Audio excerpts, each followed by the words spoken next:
नमस्कार। आपको बता दें कि पहलगाम हमले के बाद पीओके में मौजूद टेरर कैंप में खलबली है। आतंकवादी डरे हुए हैं, उनके आका खौफ में हैं। किसी को नहीं पता कि कहां से हमला होगा और कितने आतंकवादियों की जान जाएगी। बड़ी खबर यह है कि पीओके में मौजूद आतंकी कैंप की 3 लोकेशन की जानकारी सामने आ चुकी है।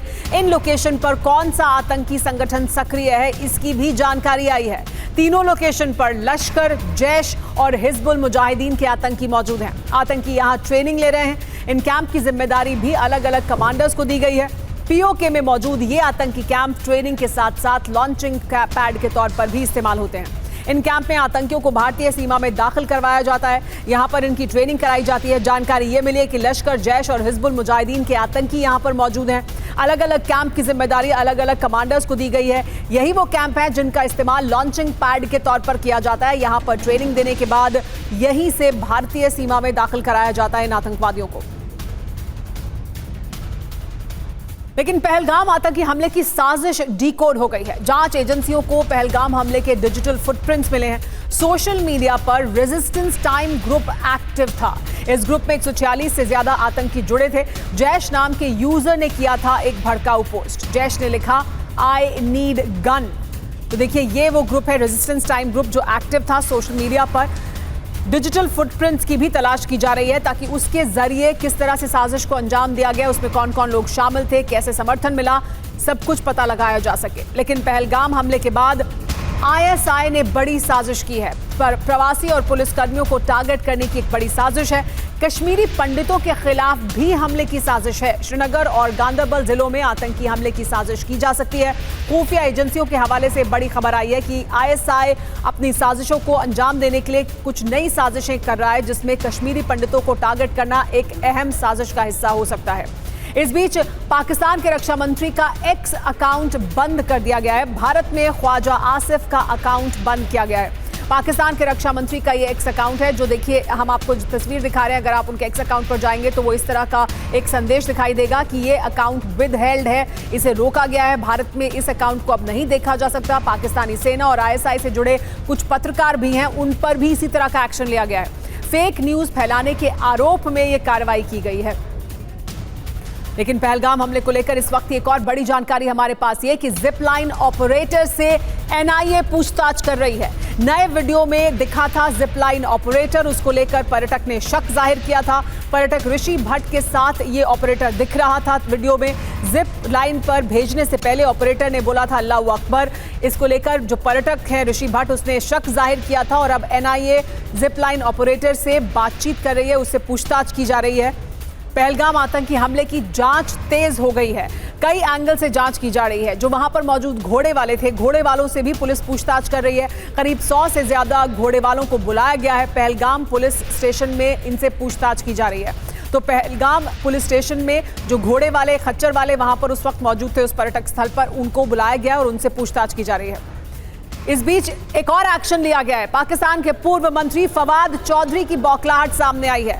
फवाद चौधरी ने एक्स पर पोस्ट किया है। यह लिखा है कि भारत के बड़े हमले के लिए तैयार है पाकिस्तान, तैयार रहे, भारत का हमला किसी भी वक्त संभव है। फवाद ने यह भी लिखा कि हमला कितना बड़ा होगा यह कहना मुश्किल है। तो फवाद चौधरी ने यह लिखा है कि हमला किसी भी वक्त संभव है, इसके लिए तैयार रहने की जरूरत है। लेकिन दूसरी तरफ पहलगाम हमले के बाद पाकिस्तान में डर का माहौल है। भारत के एक्शन के डर से पाकिस्तान की सेना में घबराहट दिखाई दे रही है। पाकिस्तानी सेना में इस्तीफों का दौर जारी है। पाकिस्तानी सेना के 5000 सैनिकों ने इस्तीफा दिया है। पाकिस्तान में सैनिक सेना छोड़कर भाग रहे हैं। पाकिस्तानी सेना में इस्तीफों का दौर जारी है। देखिए, ये एक ऑर्डर है जो सामने आया है, जो साफ तौर पर दिखाता है कि पाकिस्तान में सेना में भगदड़ मची है। लेकिन भारत के एक्शन के खौफ से पाकिस्तान के मंत्रियों को पाकिस्तान सरकार नसीहत दी जा रही है। भारत के खिलाफ बयान देने से बचे मंत्री, ये कहा जा रहा है। तो पाकिस्तान की सरकार अपने मंत्रियों को ये नसीहत दे रही है कि वो भारत के खिलाफ किसी भी तरह का बयान देने से बचें। भारत और पाकिस्तान के बीच तनाव अपने चरम पर है। पाकिस्तान से लेकिन अलग अलग तरह के बयान सामने आ रहे हैं। कभी ये बयान सामने आता है जिसमें कहा जाता है कि हम तैयार हैं, हम हमला करेंगे, वापस जवाब देंगे। लेकिन फिर सरकार अपने मंत्रियों को कहती है कि नसीहत देती है कि वो खामोश रहें, वो भारत को लेकर बयान ना दें। और इस बीच बॉर्डर पर क्या हो रहा है वो भी जान लीजिए। पाकिस्तान ने एक बार फिर तोड़ा है सीज फायर। अखनूर सेक्टर में पाकिस्तान की तरफ से फायरिंग की गई है। भारतीय सेना ने पाकिस्तान को इसका मुंहतोड़ जवाब दिया है। पाकिस्तान की चौकियों पर ताबड़तोड़ फायरिंग की गई। पाकिस्तान ने 5वीं बार तोड़ा है सीज फायर। तब से जब से तनाव अपने चरम पर पहुंचा है, पाकिस्तान की तरफ से सीज फायर उल्लंघन हो रहे हैं लगातार। एक बार फिर सीज फायर का उल्लंघन किया गया है। ये 5वीं बार सीज फायर पाकिस्तान ने तोड़ा है और भारत ने मुंहतोड़ जवाब पाकिस्तान को दिया है सीज फायर उल्लंघन का। और भारत सरकार भी इस वक्त एक्शन मोड में है। बड़ी खबर आ रही है दिल्ली से। दिल्ली में गृह सचिव ने वरिष्ठ अधिकारियों के साथ नॉर्थ ब्लॉक में बैठक की है। बैठक चल रही है अभी। पहलगाम हमले के बाद की तैयारी और सुरक्षा हालात को लेकर चर्चा की जा रही है। इस बैठक में एनएसजी के डीजी, बीएसएफ के डीजी दिलजीत चौधरी, एसएसबी के एडीजी समेत कई बड़े ऑफिसर मौजूद हैं। पहलगाम हमले के बाद जम्मू कश्मीर के हालात को लेकर वहां पर किस तरह से सुरक्षा व्यवस्था को और मजबूत किया गया और क्या कुछ किया जा सकता है, इस वक्त गृह सचिव की अहम बैठक चल रही है नॉर्थ ब्लॉक में। इस पर और ज्यादा जानकारी के लिए हमारे साथ जुड़ गए TV9 भारतवर्ष के पॉलिटिकल एडिटर अमोद राय।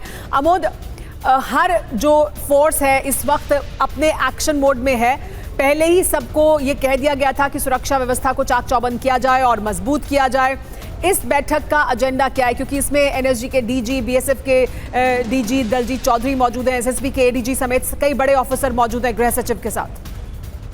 देखिए सुमेरा, एनएसजी, बीएसएफ, एसएसबी और कुछ अन्य भी इसमें पैरामिलिट्री फोर्स के लोग शामिल हैं। बैठक चल रही है और बैठक तकरीबन आधे घंटे से चल रही है। इसमें खास बात यह है कि गृह सचिव ने इस बैठक को बुलाया है। अध्यक्षता स्वयं गृह सचिव कर रहे हैं और गृह मंत्रालय के आला अधिकारी इस बैठक में शामिल हैं। खास तौर पे तब ये बैठक ज्यादा अहम हो जाती है जब सिक्योरिटी सिनारियो क्या है बॉर्डर पे और वहाँ पे जो हमारी तैयारियां हैं वो किस तरह की हैं, इन तमाम विषयों को लेकर आज बैठक में चर्चा होगी। साथ ही जो अभी लगातार तनाव का माहौल है, वैसे में बीएसएफ और इसमें एनएसजी, इन दोनों की भूमिका जो है वो किस तरह से हो सकती है, इन तमाम विषयों पर चर्चा की जा रही है इस बैठक में। और जो आउटपोस्ट है, जो फॉरवर्ड पोस्ट है, वो जहाँ बीएसएफ की तैनाती होती है तो वहां पर किस तरह का भी माहौल है, जो सीमा पार से किस तरह की गतिविधियां हैं, इन तमाम विषयों पे इस बैठक में चर्चा हो रही है। सुमेरा जी, बहुत शुक्रिया अमोद इस तमाम जानकारी के। संकेत साफ है, पाकिस्तान की उल्टी गिनती शुरू हो चुकी है। एक और भारत से टकराव, वहीं अंदरूनी मोर्चे पर ही पाकिस्तान बिखराव की ओर बढ़ता दिखाई दे रहा है। हालात गृह युद्ध जैसे हैं। बलूचिस्तान में एक हफ्ते के अंदर दूसरा बड़ा हमला हुआ है। बीएलए ने इस हमले को अंजाम दिया है। सिंध में तो पानी के लिए तरसते सैकड़ों लोग सड़कों पर उतर गए हैं। वहीं वजीरिस्तान में भी धमाके से 7 लोगों की मौत हो गई है। उधर चौतरफा घेराव के तहत काबुल में भारत और तालिबान के बीच हाई लेवल मीटिंग हुई है। वहीं सारे फसाद की वजह पाकिस्तानी आर्मी चीफ आसिम मुनीर भी मुश्किल में है।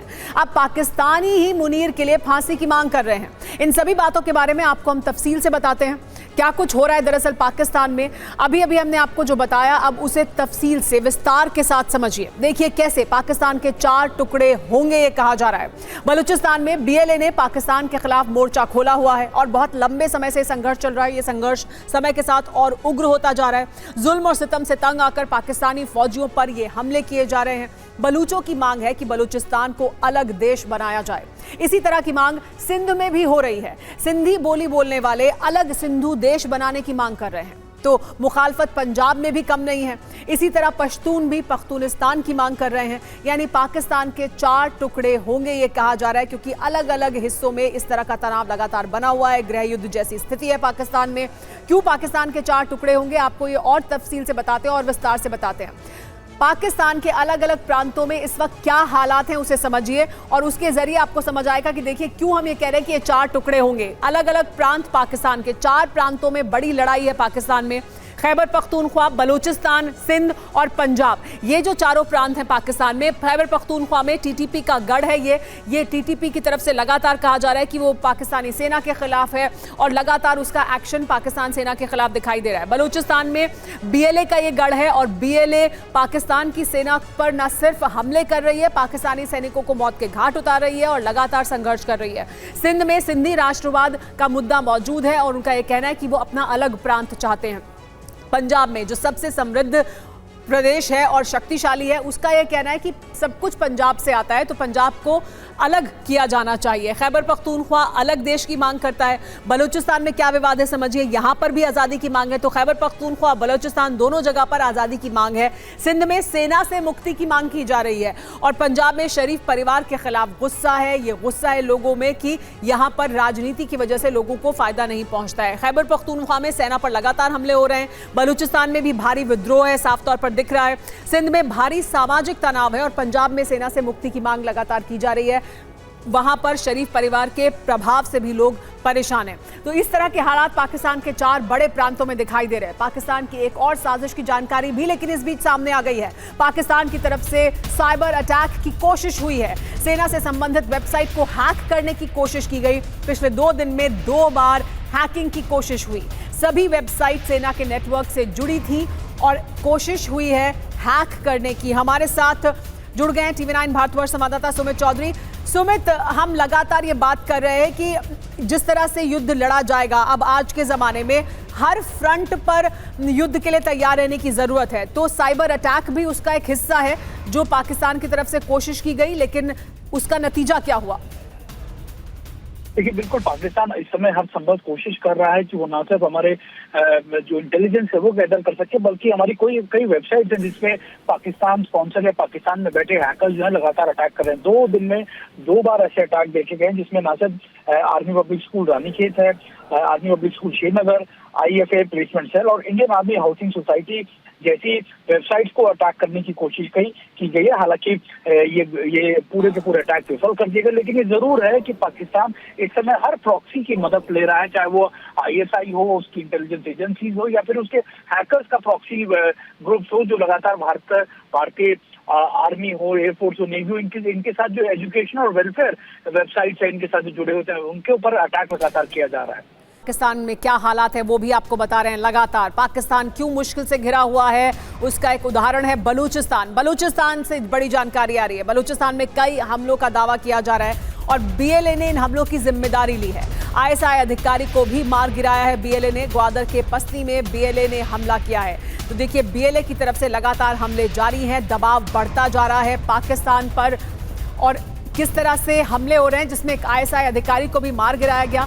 लगातार पाकिस्तान की सेना के अधिकारियों पर भी हमला किया गया है और पाकिस्तानी सेना के कई जवानों और अधिकारियों को भी BLA ने मौत के घाट उतारा है। तो BLA की तरफ से दबाव लगातार पाकिस्तान पर बढ़ता जा रहा है, पाकिस्तानी सेना पर बढ़ता जा रहा है। तो देखिए किस तरह से ISI अधिकारी को भी मार गिराया गया है। हमने कुछ दिनों पहले देखा था कैसे BLA ने एक ट्रेन को हाईजैक कर लिया था और तब भी लगातार BLA से निपटने में पाकिस्तानी सेना नाकाम दिखाई दे रही थी। अब एक बार फिर बलूचिस्तान में कई हमले हुए हैं। पिछले कुछ दिनों के दौरान लगातार इन हमलों की जो गति है वो बढ़ी है और इसमें अभी जो फौरन जानकारी मिल रही है उसके मुताबिक ISI एक अधिकारी था जिसको मार गिराया गया है BLA की तरफ से। इसकी जिम्मेदारी भी BLA ने ली है। कई हमलों की जिम्मेदारी BLA की तरफ से ली गई है। पाकिस्तान के लेकिन सिंध में हिंसक विरोध प्रदर्शन हो रहा है। कराची में सड़कों पर उतरे सैकड़ों प्रदर्शनकारी। सिंधु नदी पर नहर निर्माण के खिलाफ विरोध किया जा रहा है। चलिए आपको यह भी बताते हैं कि सिंध में पाकिस्तान के इस वक्त बगावत की बड़ी वजह क्या है। सिंधु नदी के पानी को लेकर यहां आंदोलन हो रहा है। विरोध प्रदर्शन के दौरान पुलिस और प्रदर्शनकारियों में हिंसक झड़प भी हुई है। विरोध प्रदर्शन नहर निर्माण के खिलाफ किया जा रहा है। असल में शहबाज शरीफ की ओर से पंजाब के लिए कैनाल प्रोजेक्ट का ऐलान किया गया। इस नहर के बनने के बाद सिंध को कम पानी मिलने लगेगा, वो भी तब जब भारत ने सिंधु जल समझौते को निलंबित कर दिया है। यही वजह है कि सिंध के लोग बगावत कर रहे हैं और सड़कों पर उतर आए हैं। पाकिस्तान के लेकिन वजीरिस्तान में क्या हो रहा है वो भी जान लीजिए। पाकिस्तान के वजीरिस्तान में बम धमाका हुआ है। शांति समिति के ऑफिस को निशाना बनाया गया है। इस धमाके में 7 लोगों की मौत हुई है, 15 लोग जख्मी हो गए हैं। वजीरिस्तान में जो बम धमाका हुआ है उससे जुड़ी हुई पूरी जानकारी भी आइए आपको देते हैं। यह धमाका तहरीक-ए-तालिबान पाकिस्तान के गढ़ में हुआ है। रिमोट कंट्रोल के जरिए शक्तिशाली बम विस्फोट को अंजाम दिया गया। तहरीक-ए-तालिबान पाकिस्तान पर बम धमाके का आरोप लगा है। यह विस्फोट शांति समिति के कार्यालय के बाहर हुआ। आपको यह भी बता दें कि शांति समिति तहरीक-ए-तालिबान पाकिस्तान का विरोध करती रही है और उसके दफ्तर के बाहर इस तरह का धमाका किया गया है। तहरीक-ए-तालिबान पाकिस्तान पर इसका आरोप लग रहा है। इस बीच पाकिस्तानी रक्षा मंत्री ख्वाजा आसिफ को भारत के हमले का डर सता रहा है। पाकिस्तानी रक्षा मंत्री ख्वाजा आसिफ ने कहा है कि भारत कभी भी हमला कर सकता है। ख्वाजा आसिफ ने यह भी कहा कि पाकिस्तानी सेना के पास ने पाकिस्तान सरकार को अलर्ट किया है, ये बताया है कि भारत कभी भी हमला कर सकता है। तो भारत की तैयारी क्या है? भारत की तैयारी जिस तरह की है उसकी वजह से खौफ में है पाकिस्तान। रक्षा मंत्री ख्वाजा आसिफ को भारत से हमले का डर सता रहा है। पाकिस्तान पर कभी भी हमला कर सकता है भारत, ये कहा है ख्वाजा आसिफ ने। हमले के डर से पाकिस्तान की सेना हाई अलर्ट पर है। इसके दरअसल मायने क्या है समझिए। पाकिस्तान की फौज भारत से युद्ध के काबिल नहीं है। भारत की ताकत के सामने नहीं टिकता है पाकिस्तान। चीनी हथियारों के बल पर भारत से मुकाबला नहीं कर सकता है पाकिस्तान। भारत से 3 युद्ध का अंजाम देख चुका है और इस वजह से पहले से ही डर के साए में है, पहले से ही कंगाली की स्थिति में है पाकिस्तान, और इस वजह से इसका आर्थिक बोझ जो उस पर पड़ेगा उसे भी पाकिस्तान झेल नहीं सकता है। भारत ने अगर हमला किया तो पाकिस्तान तबाह हो जाएगा। नवाज शरीफ ने भी तनाव नहीं बढ़ाने की सलाह इसी वजह से दी थी शहबाज शरीफ को, लेकिन पाकिस्तान की तरफ से परमाणु धमकी मिल रही है। तो यहां से भी यह जानना जरूरी है कि भारत और पाकिस्तान की कितनी परमाणु ताकत है, किस आधार पर पाकिस्तान ये धमकी देता है, किसकी कितनी परमाणु ताकत है, जान लीजिए। भारत और पाकिस्तान में देखिए किस तरह की, भारत के पास 180 एटम बम है, पाकिस्तान के पास 170 एटम बम है। ताकत जो भारत की है वो 125 से 150 किलोटन की है और पाकिस्तान की ताकत ज्यादातर 3 किलोटन वाले बम उनके पास मौजूद हैं, उनकी ताकत इतनी ही है। आपको बता दें कि परमाणु हथियारों की क्षमता किलोटन में नापी जाती है, जितना किलोटन उतना ज्यादा विनाशक परमाणु हथियार, और पाकिस्तान के पास 3 किलोटन वाले ही ज्यादातर परमाणु हथियार मौजूद हैं। लेकिन अब बात पाकिस्तान की उस गीदड़ भभकी की करेंगे जिसने भारत के गुस्से को और भड़का दिया है, पाकिस्तान के विनाश का सायरन बजा दिया है। पाकिस्तान पर विनाश का वो साया मंडराने लगा है जिसमें पाकिस्तान जलकर भस्म हो जाएगा। दरअसल भारत ने पाकिस्तान के खिलाफ सख्त कूटनीतिक एक्शन लिए हैं। अब मिलिट्री एक्शन का खतरा भी पाकिस्तान पर मंडरा रहा है। यही वजह है कि आक्रमण का काउंटडाउन शुरू होते ही इस्लामाबाद से भय का प्रसारण होने लगा है। जो पाकिस्तान इस गफलत में जी रहा था कि भारत के खिलाफ कायराना आतंकी हमला करके वो बच जाएगा, उस गफलत का अंत अब करीब आ गया है।